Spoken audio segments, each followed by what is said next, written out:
એ પીપા ભગત એ પીપા એ રાજપાટ છોડી અને દ્વારકાની યાત્રાએ નીકળ્યા.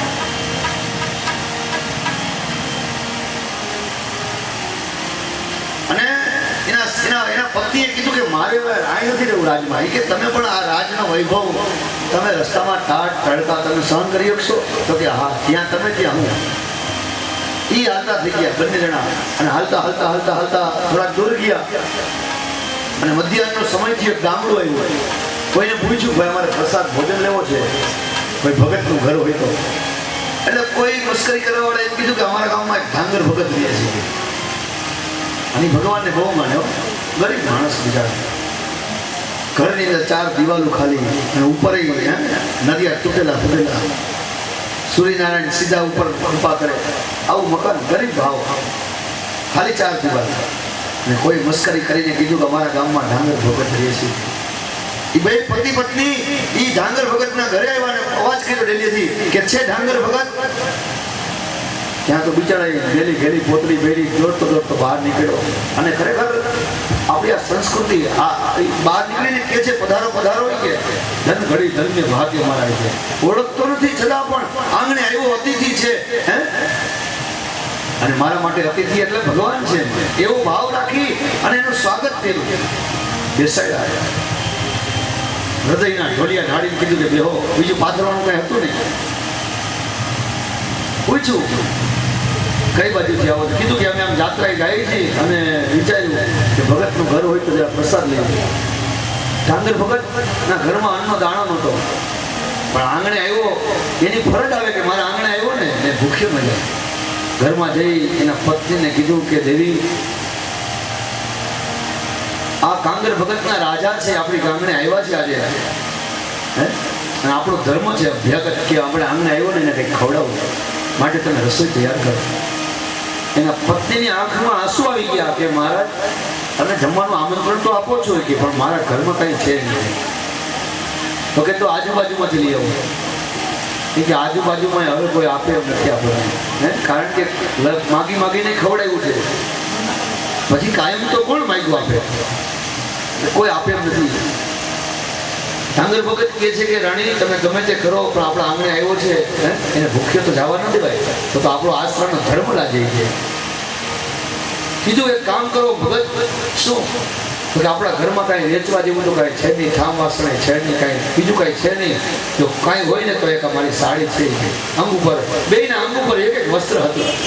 અમારી સાડી છે ને કે એને બજારમાં વેચી હતી અને એના જે પૈસા મળે ને કે એનું તમે ખાદ્ય લેતા આવજો. એટલે એ ઢાંગર ભગતના પત્ની એ કોઠીની અંદર ઉતરી ગયા. કોઠી હોય ને આપણા ગામડામાં કોઠી હોય, હવે તો આ બેનો અહીંના બેનો કદાચ જોઈ હોય તો સારું. એ ઉતરી ગયા અને નિર્વસ્ત્ર થઈ અને સાડી છે ને ઢાંગર ભગતને બહારથી અંબાવી કે લ્યો ભગત આ સાડી એને લાવ. ઢાંગર ભગત ગયા ગામની અંદર, સાડી વેચી. એના સાડી જૂનું સાડીના કેટલા પૈસા આવ્યા? જે કંઈ આવ્યું ને એમાંથી દુકાનેથી કરિયાણું લીધું અને પાછું ઢાંગર ભગત આવી બહારથી દેવીને એના પત્નીને કહે છે કે લ્યો આની રસોઈ બનાવો. એ પત્નીએ એ કોઠીની અંદરથી અનાજ લીધું અને બહાર નીકળી અને રસોઈ તૈયાર કરી. રસોઈ તૈયાર કર્યા પછી અવાજ અંદરથી અવાજ કર્યો કે સાંભળું તમે એને જમવા બેસાડી દો, મહેમાનને અતિથિને જમવા બેસાડો. એ ઢાંગર ભગતના પત્ની પાછા કોઠીમાં ઉતરી ગયા. નિર્વસ્ત્ર છે, કાંઈ વસ્ત્ર નથી પહેર્યું. અને આ બાજુ એ પીપો ભગત કહેવાય છે કે એ આવીને જમવા બેઠા. સીતા રાણીને બંને પતિ પત્ની કીધું કે અમે બે અને તમે બે આપણે સાથે આજ ભોજન કરીએ. મારા માને બોલાવો. મારી માં ક્યાં? ઢાંગર ભગત કહે છે કે મહારાજ તમે જમી લો, અમે પછી જમશું. કે પીપા ભગત ઓળખી ગયા કે નક્કી આમાં કાંઈક તકલીફ છે, કારણ કે માણસના આચાર ઉપરથી ખબર પડી જાય કે આ માણસની પરિસ્થિતિ કેટલી છે. સીતા રાણીને કહે છે કે રાણી આપણે બહુ ભૂલ કરી આવી છે, આના ઘરમાં કાંઈ છે નહીં અને આજે આપણે આના ઘરે આવી ગયા છીએ અને આપણે સંકટમાં મૂકી દીધા છે. કીધું મારી માને બોલાવો, આપણે સાથે જમીશું.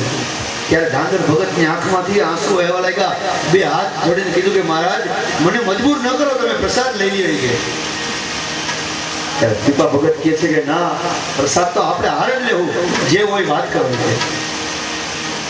અને મજબૂર થઈને કહે છે કે મહારાજ મારી પત્નીના ઉપર એક જ વસ્ત્ર હતું ને, એ વસ્ત્ર વેચીને આ અન્ન લેવા અને એનો પ્રસાદ બનાવ્યો, એ નિર્વસ્ત્ર છે અને કોઠીમાં જઈ બહાર નહીં નીકળે. ત્યાં તો પીપા ભગત ઊભો થઈ ગયો, એની પત્નીને કે હાલ ઊભી થતું હોય કે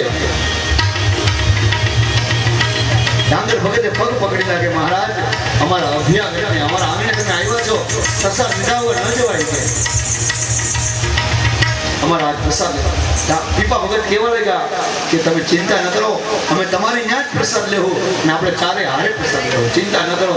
એ સીતા રાણી અને પીપા ભગત ગયા ગામમાં જઈ ચોકમાં જઈ ક્યાંકથી તબલા ગોઈતા, ક્યાંકથી મંજીરા ગોઈતા.